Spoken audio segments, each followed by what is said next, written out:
เบิ่งพี่น้องเอาดิตัวนี้เฮาก็ติดตาเบิ่งว่าเฮาติดตาได้ประมาณ2-3 อาทิตย์แล้วตัวนี้ที่ว่าแต่ว่าเฮาติดแต่เฮาบ่ได้เอาถุงยางคลุมตัวนี้เฮาเอาถุงยางคลุมเดี๋ยวสิมาเปิดเบิ่งว่ามันติดหรือบ่ทันติด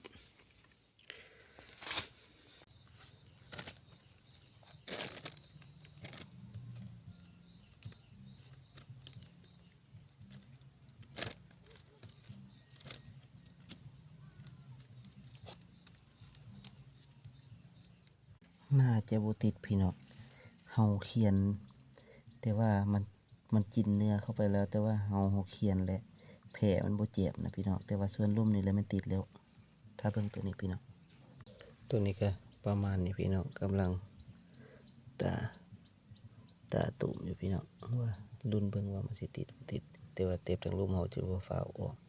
ถ้าเบิ่งรุ่นอีกมันว่ามันสิได้รับผลบ่